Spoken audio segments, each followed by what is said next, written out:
And we are live with episode 166 of the Start, Build, Grow Show.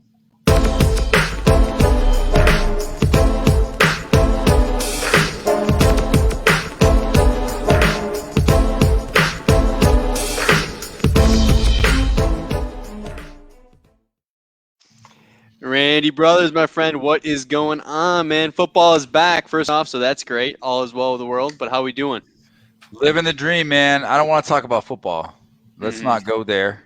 Not this This week. is a contractor show. This is an entrepreneurship show. Yeah, We're talking to roofers. We're talking to contractors. We're talking to entrepreneurs, and we're talking to Tools. They're talking public adjusters, guys that do things, man. Yeah. And we are finally, right? I mean, it took 165 episodes and then finally, you know, we had to have our people contact his people and go through this whole process and paperwork and the whole deal to get the man, the myth, the legend, the host, Matthew Mulholland of Listen to This Bull Live. We just got done over there. It's the first time we're doing a collaboration. We just finished live over there. Now we're coming over here live. So for those of you who are joining us, welcome in. If you haven't joined us before, where have you been? Hopefully you get some value, get some entertainment out of this. Make sure to click that like button, click the subscribe button, and share this out with your friends. Share it live. And we're looking forward to an awesome show today. Welcome in, Matt. Thanks for joining us, my friend. Thank you. I'd like to congratulate you guys on finally being on my show. I know it was a great honor for you, and I really appreciate you mentioning how much that you squeed when you talked to me for the first time, like a little fangirl. Yeah, when people ask you what was the greatest thing that happened to me in 2021, it's definitely going to be that show. There is no way it'll be anything else, man. But so Matthew, you know, me too. You know, there's been some rumors going on that a lot of people are saying that PAs are tools. You know, how does that make you? How does that make you feel, man? What do you think about that? I think that it's completely 100% accurate. We are a bunch of tools, and you can take that to either mean that we are very useful, very practical, or just a bunch of tools. It's up to you. So what do you mean by that though? Like, how can a contractor utilize a PA to really maximize opportunities on claims? Well, I mean, if you're a contractor and you're looking to get a PA involved, then you realize that you've got a coverage argument on your hands. Otherwise, you don't really need a PA if there isn't a coverage argument.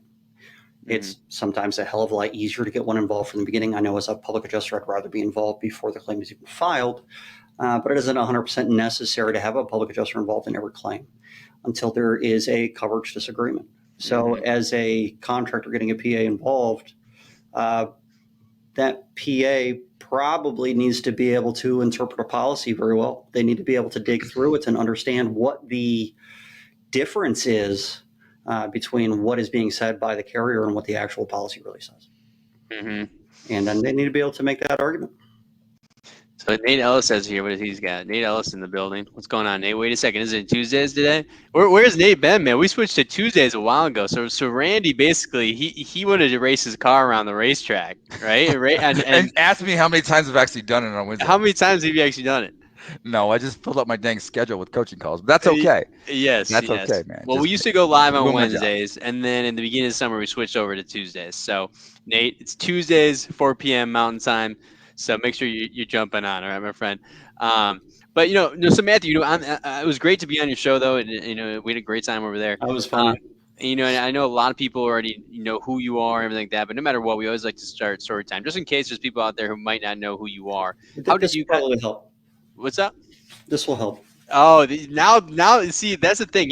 I'm a marketing guy, and they say do something that stands out, makes you very recognizable, and they see you wearing it every time and whatnot. You got the hat, who is it? Deshaun? Doesn't he have like the bow tie and stuff like that? Deshaun Bryan, I think it is. And it's it's like, oh, the guy with the bow tie, or the guy with the hat. So like now there's but for the people who are listening on the podcast version that might not be able to see the hat, right, and aren't very visual. What's your background? How did you become, get into the roofing space and the insurance space? I'll answer the question as soon as I point out that I'm not going to continue wearing the hat because of how dark I look with the lighting that it's. Yeah, we need that beauty. I'm going to take this off. Let's get the beauty going. There we go. Yeah, wow. So we'll just put it to the side. Mm-hmm. Sorry, guys. And also, it's Matthew's wife's birthday, so he did put that on a hold to come hang out with us today as well. So we appreciate it. Yeah, I'm sure she appreciated every minute of that as well. And I might find out how much she appreciates that later. We'll be sure to send her a gift. What was the original question now? Who are you? Who are you? Who are you? Where are you from? What's your background, man? Yeah. So I was a roofer originally. I had somewhat of a sales and engineering background and became a roofer when the economy tanked.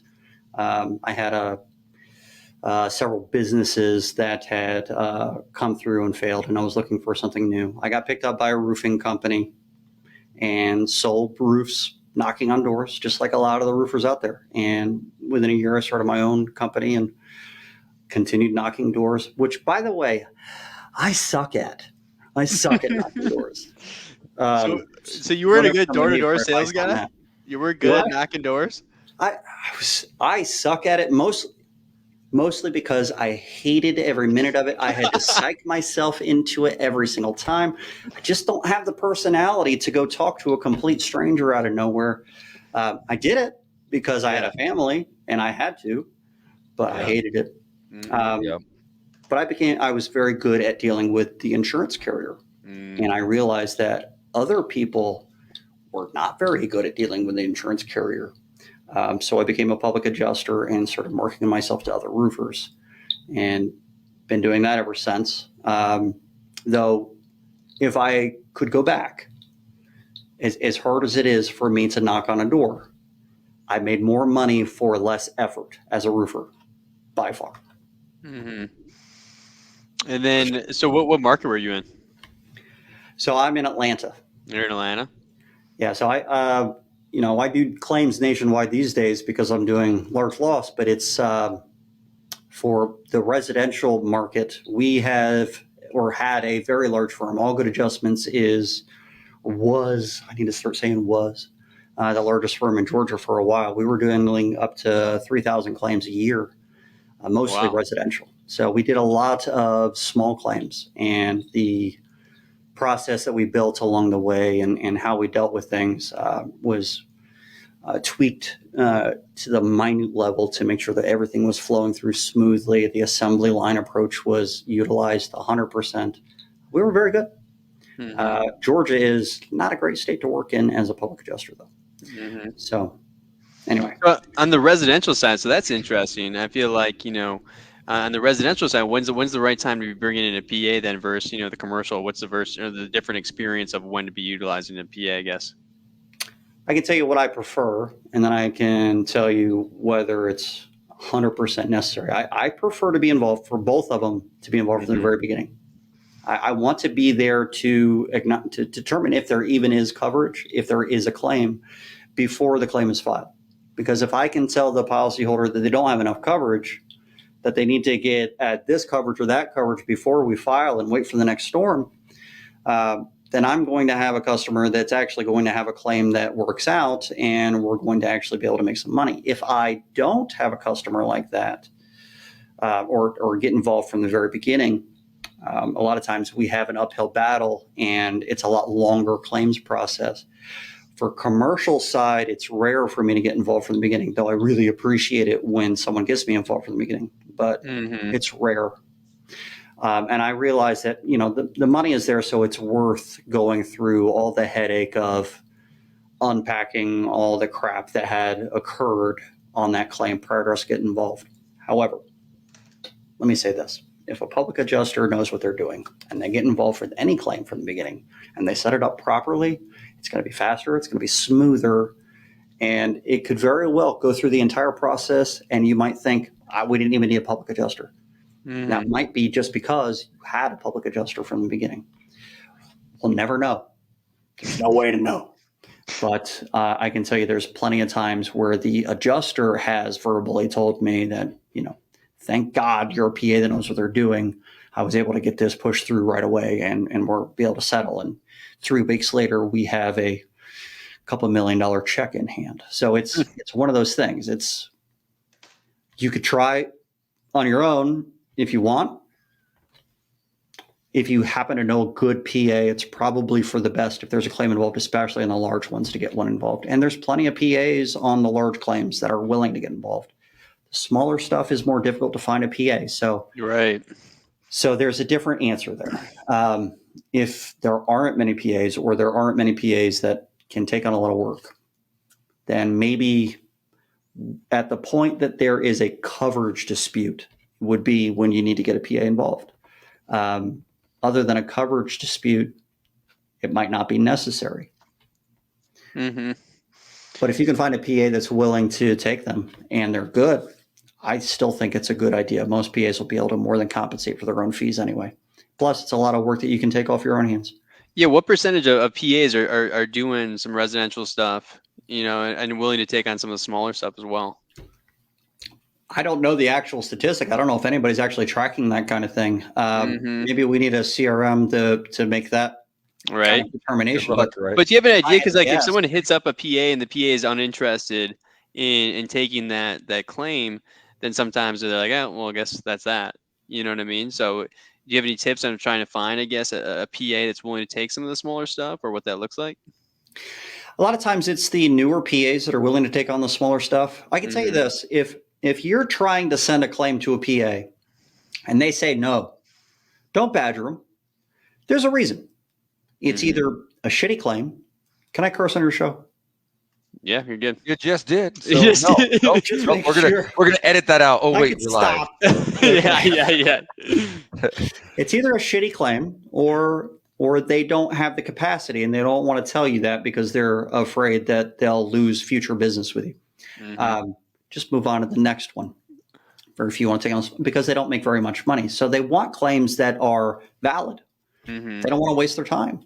And so if you've got a claim that has iffy damage and the carrier's giving you issues, sending it to a PA, we're in a market where it's hard to find a PA, it's probably not going to be able to find one. Whether or not you're right or not doesn't matter. You probably won't be able to find one. There's just not enough PAs. If you're in a market that has a ton of PAs, you might be able to find one that'll take on the bullshit as well. But there's a lot of bullshit claims out there. So we got a couple guys that jumped on from your show to jump on over here. Jason, who we talked about, that's out here. He said very few want to take on the small stuff. So yeah, we kind of agree on that. And then we got Javier. He got back on over here too. So what are good CRMs, Randy? What are some good CRMs, man? Well, here's the thing.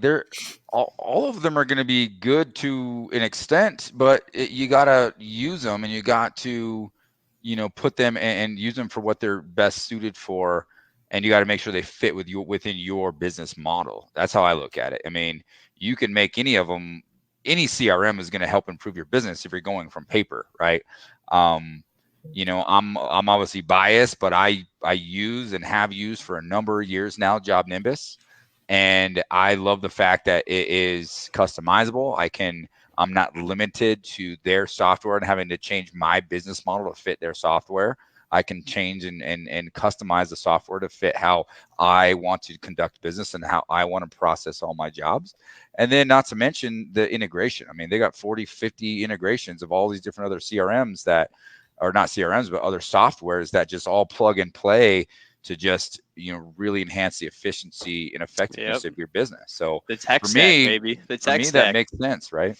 Tech stack, right? Figure out a good way to take all these different softwares they're utilizing, integrate them into your CRM. So when you go in there, everybody's on the same page. All the information, the photos, proposals, notes, everything like that is all in one spot. But like Randy's saying, the biggest key is getting people bought in and using that CRM system, right? That is the biggest thing. And pitching them on the idea that it's actually helping them with their job, right? If you have automations in there that are following up with their leads automatically, right? That's great. Or giving them notifications to follow up with these people or whatever it might be. Streamlining stuff for them, making it easier for them to make these proposals, right? Quicker, right? Helping them with their conversion rates because the proposals look nicer because using Sumo Code or whatever it might be, right? Getting buy-in on them to utilize the system is the number one key.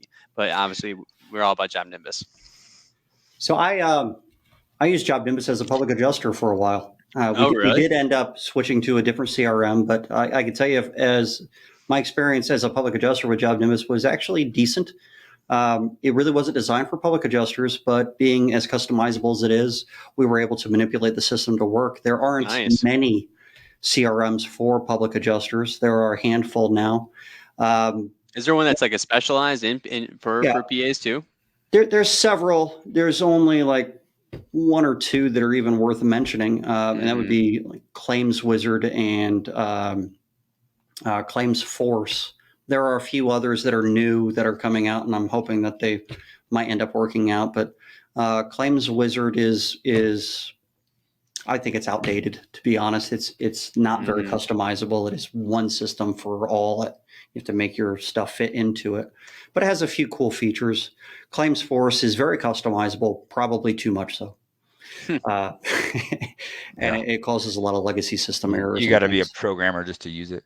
Job Nimbus, we had several errors in dealing with having multiple contractors go into the portal. Sometimes a contractor was able to see other contractors' claims, and that was kind of a security issue that we had because we had homeowner private information on for show. But that was a couple of years ago. I would imagine they had to have fixed that issue by now. Well, and that's also why we're very happy with Job Nimbus. That's also why there's other tools specifically for different verticals in the business, and they're not really, that's not their target market is PAs. It's roofers and contractors, and, and solar and general. So they're moving into a lot of other different type of contractors, but we're talking business to consumer type business models. B2C. Absolutely. They had the easiest portal settings of any of them that I've dealt with. Giving access to that file to the homeowners was easiest through Job Nimbus of any of the CRMs. I've worked with 15 different CRMs. I've got a good experience with a lot of them. We're the kind of company that like to jump from one to the next, and I keep meaning to make a review to compare them all. Yeah, do that, right? Do one of your yeah, exactly. So as a contractor, okay, let's not do that. I did that, right? Don't jump around. Exactly. Don't jump around, right? Here's the thing. Here's one of the biggest mistakes I made, right? I went from one CRM to another CRM. We were already pretty large. We had 38 users at the time. And the biggest mistake I made is CRM A, we won't mention them, they don't play nice with CRM B. And they don't release their information. It's all integrated, and you can't just download a CSV file and transfer all the information and plug it in. You had to manually input. We had thousands of past customers that were in the old system that we couldn't just easily transfer to the new system. And I am the brilliant, visionary that says we need to use this system and let's start using it right away.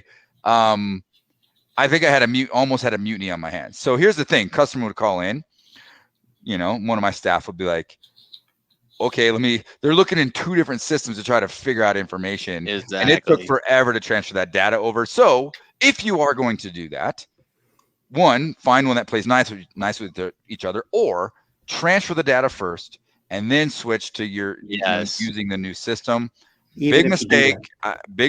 You're still going to have challenges, but at least try to do it that way to minimize a mutiny, right? Don't let that happen. It's a mess. And the transfer is a mess. I mean, I was at someone's office this morning, and they have Job Nimbus, and then they have another CRM, and I saw it in like their recent or whatever in their browser, and I'm like, oh, you have that CRM too? They're like, oh, well, we still have our old information in there. I'm like, oh man, that's always messy. But we have some people that are leaving some comments on here. We have Jason and Matt on here. So Jason said, this goes back to what we were saying with the smaller claims and working with PAs. The sad thing is both attorneys and PAs don't want to do the small stuff. So homeowners lose out. Is there a way where homeowners don't have to lose out? I mean, do I say the word appraisal or no? Am I allowed to say that on here? Appraisal is a good option if you're in a state where it's going to be easy enough. The appraisal is kind of under attack at the moment. A lot of carriers are trying to say that appraisal doesn't include differences of scope. And they're saying that differences of scope are differences in coverage. And that's honestly just bullshit. Georgia is the only state in the nation that has some bad case law on this, where they literally did separate the words amount of loss from the word scope. Otherwise, getting to appraisal, if they say that there's a difference of scope and that's unappraisable, is pure bullshit. Don't let the carrier say that kind of crap. If your state, if your district hasn't had that determination, don't let them try to go that route. Unfortunately, there is case law in Georgia that's persuasive for a lot of the circuits, but hopefully that doesn't become a thing. However, to go back to the original question, the fact that public adjusters and attorneys are hard to take on small claims, it's not the public adjusters or the attorney's fault. Sometimes it isn't financially feasible for them to take on those cases, especially attorneys. Attorney has to put up a lot of money. They have to depose someone. That costs money. They actually have to pay for the deposition. They have to pay for the room. They have to pay for the people. They have to pay for the stenographer. They have to pay for all this. They have to actually pay the person that they are deposing a lot of times. And they have to front that money. And they have to front any expert that they have to get involved. And they have to secure their case 100%. So all of this money is put up. And if at the end of it, they might make $4,000, but they end up paying out $6,000, clearly they can't take on that case. Mm-hmm. And there seems to be a cutoff point where it's worth it in the $80,000 range, where that needs to be their average case in order for them to make money. Now, some of them will take on certain claims or cases if it's especially easy, if the public adjuster or the contractor is really, really good at teeing it up for an attorney, putting a lot of notes in the system and organizing it well so the attorney doesn't spend a lot of man hours on it. It might be worth it for them, but otherwise it's really tough. Public adjusters have the same problem. Mm-hmm. In certain states, it takes so much man hours to do a residential claim, and it's because the carriers know that going to an attorney isn't really feasible in those states. I call them the low leverage states. States where there's no fee shift, where the policyholder isn't going to get paid for the attorney's fees from the carrier if they win. And so the smaller the claim, the more likely it is the carrier is going to push back, because they know that more likely it is that the homeowner is just going to disappear. Mm-hmm. Statistical. It's bean counter bullshit and it's crap. But if that is the case, there's not much that a PA can do other than to be politically active. But the contractor should be doing the same thing. Be politically active. Try to fix that issue. Try to resolve those problems politically to make that state no longer a low leverage state, so that you can have enough leverage to benefit the small policyholder with the small claims. Not much you can do though. Well, yeah, Matt actually put some comments on here too. Let me see here. Let me pull up this one first, actually. So he says small means different things to different PAs, though. So some will take under 10K, 25K, 50K, 100K, 250K, 500K. That was progression for us. So, but he also contends that there are plenty of PAs that would be begging for your 20K claims. The folks saying no are fairly well known. So that's true. And in many states, there are a ton of PAs that want all the claims possible. A lot of times, those are the states that are high leverage states, where the public adjuster, ultimately the policyholder, has a lot of leverage over the carrier. The laws in that state are favorable. So there's a lot of public adjusters in those states because they can take on those smaller claims. There's enough work for a lot of public adjusters. So in those states, absolutely, you can find them. But new PAs are usually willing to take on the smaller claims, and they need to cut their teeth on something. Mm-hmm. So if you reach out, if you find out, go to Facebook and just start looking for a public adjuster in your area. Try to get recommendations. Just post something online somewhere. Someone's going to send you somebody. Yeah. If you haven't tried them out yet, if you haven't gotten a good recommendation, just try. If you want to send me a question, send it to Listen to This Bull. We will find you a PA in your area. Send it to on Facebook? You can send it to us on Facebook, yeah. Mm-hmm. Do you think that's the best place to find a PA to, or get comments about other people and how their experience has been, is Facebook groups? Generally, yeah. I don't know if there's many other places. Mm-hmm. I mean, there's the Jason Roberts with the virtual PA. And he's set up in many states. I don't know if he's got everybody set up yet, because he's been doing a few things, but that's a good resource. But if you can't find somebody on Facebook, if no one says anything about a PA somewhere on Facebook, they're all trying to help each other. Mm-hmm. Most PAs are trying to be helpful to contractors on Facebook because that's how they get their business. If a public adjuster is not being helpful to you on Facebook, then they probably suck. Mm-hmm. So find a PA that's acting like they're somewhat helpful. They probably will be able to help you find somebody. If you can't find them, reach out to me. I'll help you find someone. Yeah, it's interesting because you got to think that Google, with a lot of people working nationwide as PAs, they probably don't spend a whole lot of time in trying to build like their local presence on Google. Because I mean, if I'm in Oklahoma right now, I just typed in public adjuster near me, and there's only one that has more than one review. SEO is almost unnecessary for public adjusters exactly. in most states. If you're in Florida, where there's a crap ton of PAs, you need good SEO. Outside of Florida, there's so much work that you really don't even need a website. The only reason why you even have one is just to have your homeowners feel confident when they sign that public adjustment contract. Yeah, credibility. Florida's unique. What do you think in terms of, Randy, for you? I mean, what should contractors be looking for in a PA? I mean, I know we kind of talked about this a little bit, but like, what's some things that really make PAs really stand out? And you mentioned something when you talk about in here too, is with C3 Group actually coming in, that kind of stuff. But go ahead. Well, I think it definitely helps to kind of get those recommendations. I mean, talk to colleagues, talk to other people that have used them that can give you firsthand experience saying, yes, I used them. They communicated, they did a good job. They did what they say they're going to do, and they got a good result, because all of us are going to sell whatever we want to try to sell up front, right? I mean, anybody can be, the best PA in the world the first time you meet them. But results speak for themselves. So do your homework, do your due diligence, and talk to somebody else that may have used them, and check references, and the same thing you would do as a consumer trying to find a roofer, or trying to find any sort of consumer service business. You want to do your due diligence, right? Check references, ask neighbors, ask friends, ask colleagues, ask other roofers, and go with that. I mean, that's I think the path of least resistance. And then when you do connect with them or do meet with them, you're looking for communication. You're looking for energy, attitude. Like, do they come off as somebody that actually genuinely cares about you and the results they're going to get for you and your customer? Or are they somebody that's just looking for another dollar, right?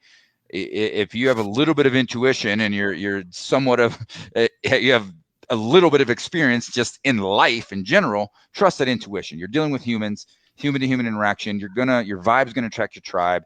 You're going to want to work with somebody that you can connect with and have a good feeling about, and want to work with, that can communicate and get you results. So let me ask you this, Randy. If you were talking to two different PAs, one of them is very smooth, can talk to you and sell you on their services really easily, and the other one is a little bit standoffish, a little nervous on the phone call, but clearly is able to show you that they know what they're talking about. Which one do you think would be the better PA to go with? I'm the wrong person to ask that. I got too much experience, because I'm going to go for the experience, man. I want somebody that's going to get me results, not somebody that's going to feed me a bunch of bull crap. You know what I mean? I can feed through that. I'm pretty into that sort of thing, and I can kind of feed through, read through someone's BS pretty quick and easy. And I generally am not going to, most of the time, not going to fall for that anymore. I've done it too many times, paid my dumb tax, I actually think it's a really interesting question, because my immediate reaction to that would be that the nerdy guy, the technical PA, is probably the guy that's better at being a PA, but he also has to interact with the insurance carrier. And if he's going to interact with the insurance carrier, then he has to be good at interacting with others. Relationship sales. Maybe there is something to be said about the salesman PA in those cases. I think it's an interesting question. I think that everybody has their own different style, and not every style is 100% their answer for everybody. But keep in mind, that were for me that surprised me how good they were when they were half retarded. So, keep in mind, we're dealing with humans. Okay, this is a human to human interaction. A human from the insurance carrier and a human from the PA side, public side, are having to interact with one another to solve a problem, to get to a resolution, to get the claim, passed through the whole system, right? If those two people don't connect, you're going to have problems. It doesn't matter who you are, right? Definitely. If you can be the smoothest talking guy in the world and you deal with an adjuster that just does not like smooth talking people, you're going to have problems. You can be the most technical guy in the world and just not get along and not connect and not have a vibe with the person on the other end of the phone call.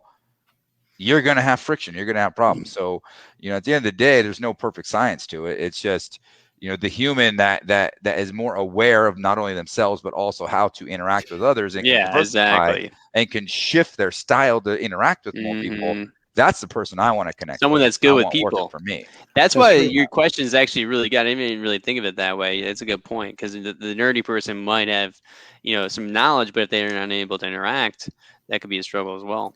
I think there's some value in having a team there, and being able to hand the phone off to somebody else, and not being stuck where this is my claim and this is my money from this one claim, but being able to hand it off to somebody else, and as a team be able to make funds is there's a huge value there.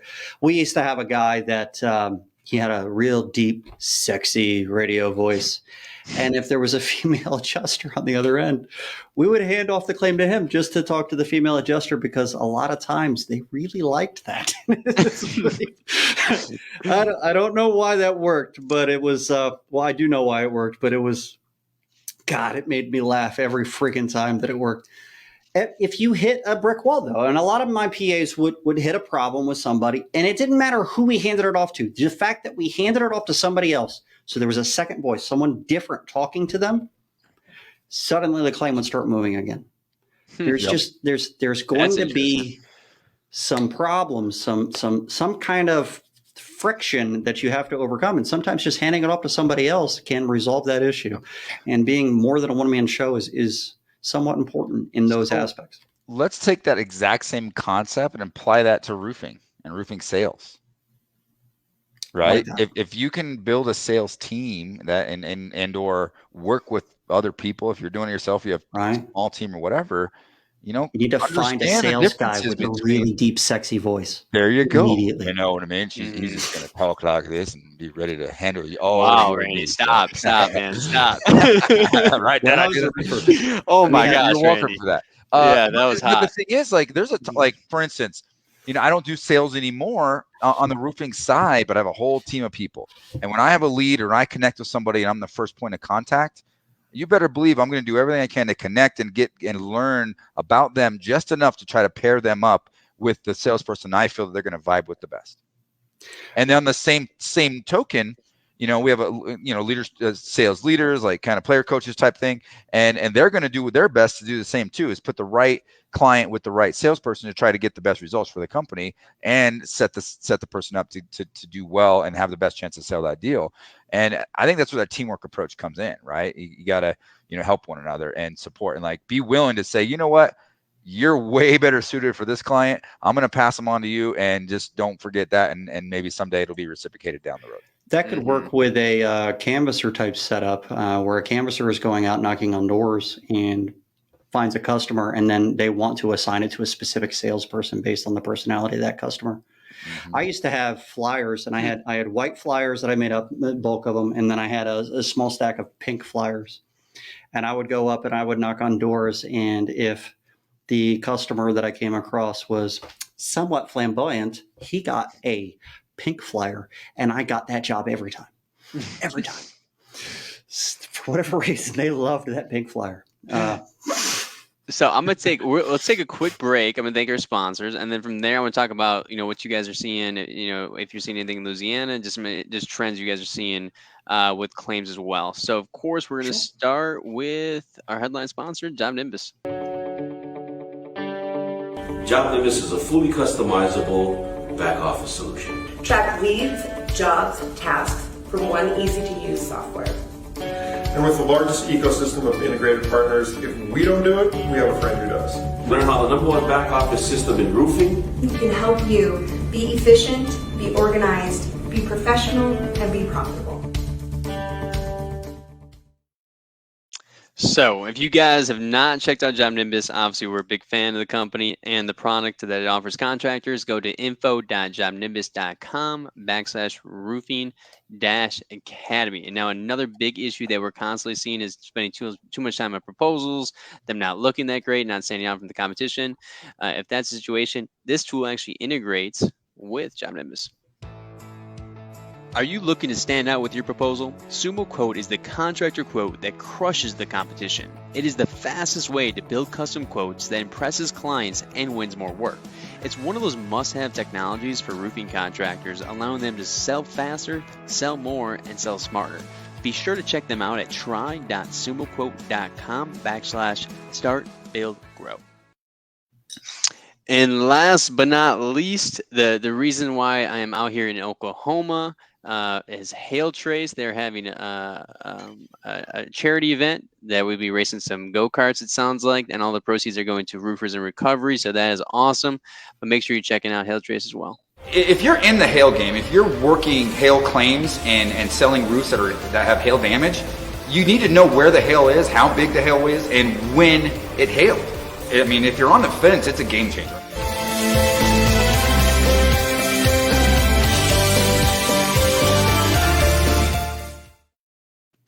All right, we are that was a nice back. Beard. Yeah, that was a nice beard. I was waiting for that comment. I was trying to be just like you. Yeah. If you'd have just trimmed the hedges a little bit on the side, you'd be exactly me on that one. All right. Well, so Louisiana obviously just had the big hurricane. Have you seen anything down there? Have you been spending some time there talking to people there?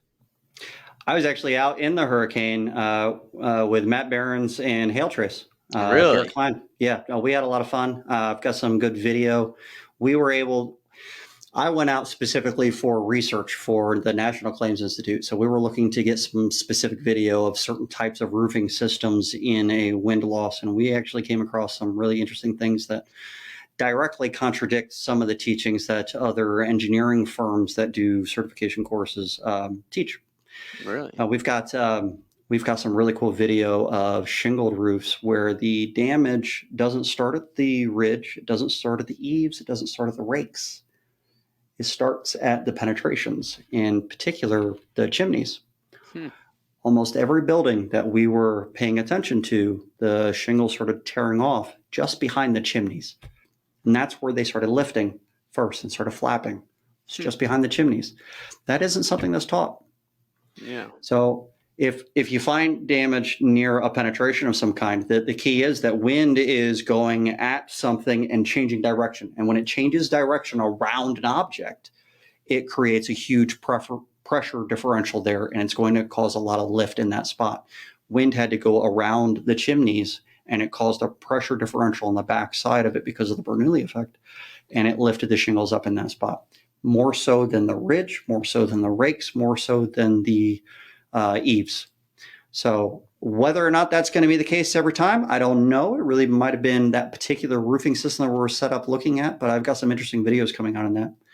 We also found some really interesting things on tile roofs. It's hard to argue that chatter occurs on tile roofs. We've got some video of tile chattering during Hurricane Ida, where it's just going, and it sounded just like a deck of cards being shuffled. It was really cool. It was just like a deck of cards.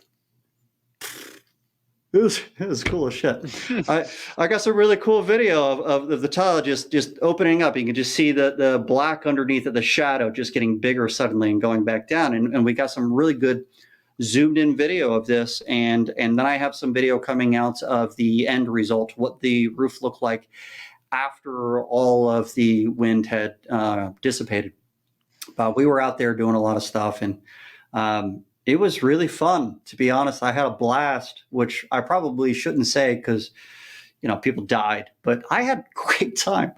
And, sorry about the people that died, I guess. Mm-hmm. So anyway. What about contractors are working those claims? Do you have any tips for people out there that are working those claims now to make sure everything goes smoothly? The hard part is that there's still a lot of mitigation that needs to happen. So the contractors that need to be there more than anything else are mitigation contractors. We need people that are drying things out, and we need people that are removing mold and things. The power was out for quite a bit of time. In some areas, they still have it. Some areas, they still don't. But with mold, you've got 72 hours to stabilize, or you're going to have growth become possible. And a lot of that water already had a ton of bacteria in it, like any other hurricane.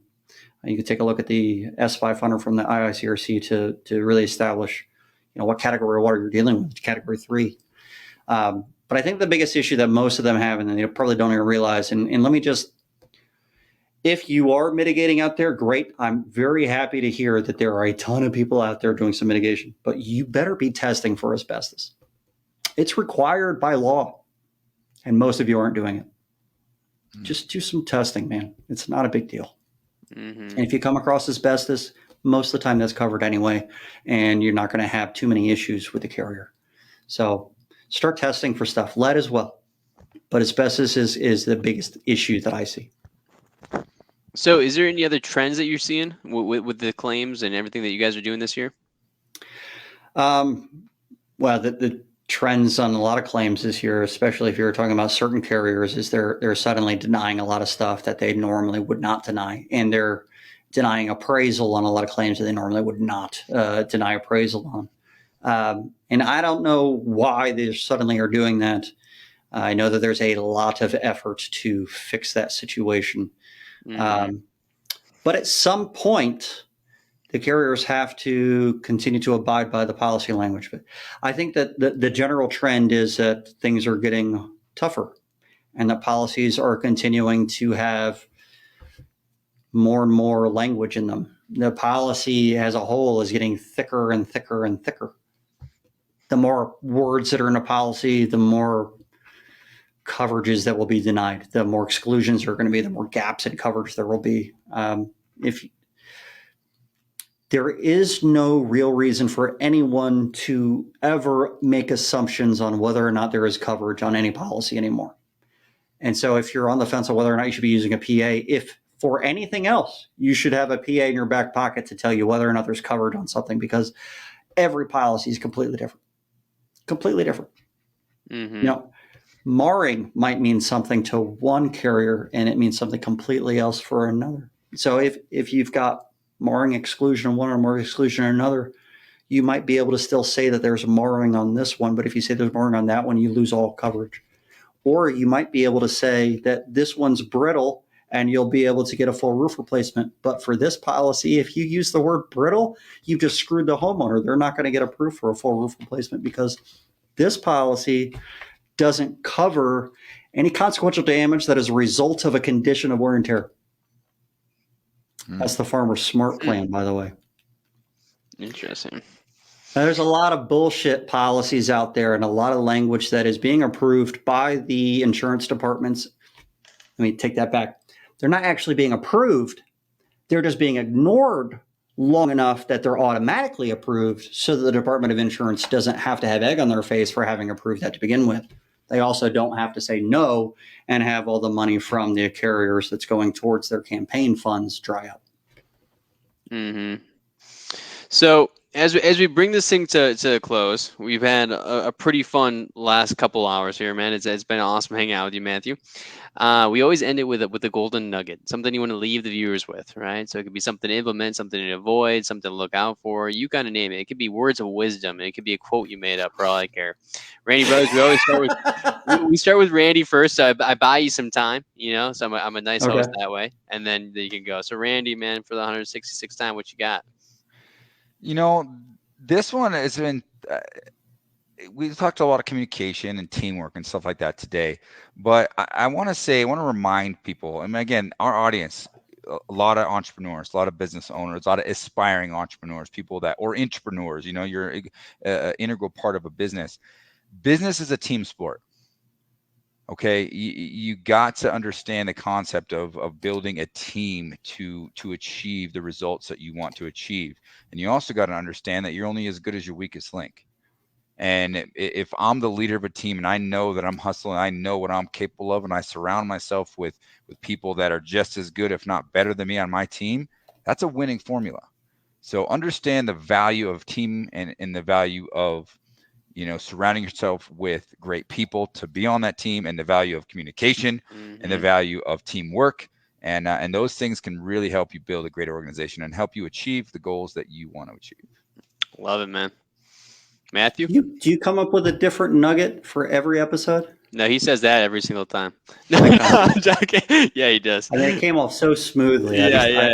I'm liable to believe that. I have a lot of golden nuggets. You should see my toilet. Yeah.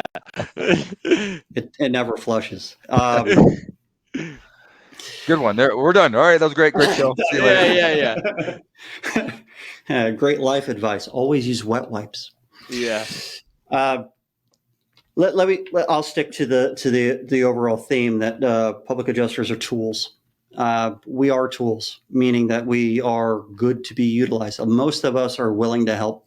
Good ones are going to help you out as much as possible and tell you when they're needed to get involved.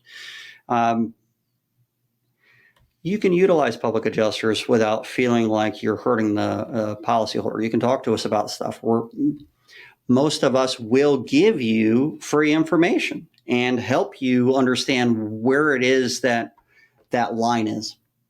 Because contractors can't do everything. There's laws against contractors negotiating or representing policyholders, and they're there for a reason. But there is a point where you really need to get a public adjuster involved. I highly recommend to all of your viewers that they find somebody in their area that they can at least talk to about these kinds of issues to find out what's going on in that state. Every state is completely different. Insurance carriers, the same carrier from one state to the next, will treat a claim completely differently. So don't make any assumptions and find somebody that you can discuss things with. If you can't find anybody, I'm more than happy to be that guy. You can call me, 678-749-2383. Awesome, it's blowing up all the time. I always answer. Give me a call. Well, awesome, man. Well, thank you so much for joining us on episode 166. Like you said, Matthew, what's the best way to get a hold of you again? You can email me at Matt with one T, only one T, at listentothisbull.com. Or you can call me at 678-749-2383. And you can look up the National Claims Institute at nationalclaims.institute. Perfect. And then, Randy, should they be sharing this out? What should they subscribe? Press the button. Press the button. Share it out. Share it out. Friends, all your roofing friends, share it out. Like it. If you're driving, listen to the podcast right now. Yeah. Pull over safely. Yeah. Right now. And subscribe, and then share it to all your friends and family. If you're taking a shit at this very moment, pull over safely. Safety right, is number one. I think that's it. All right, guys. God bless.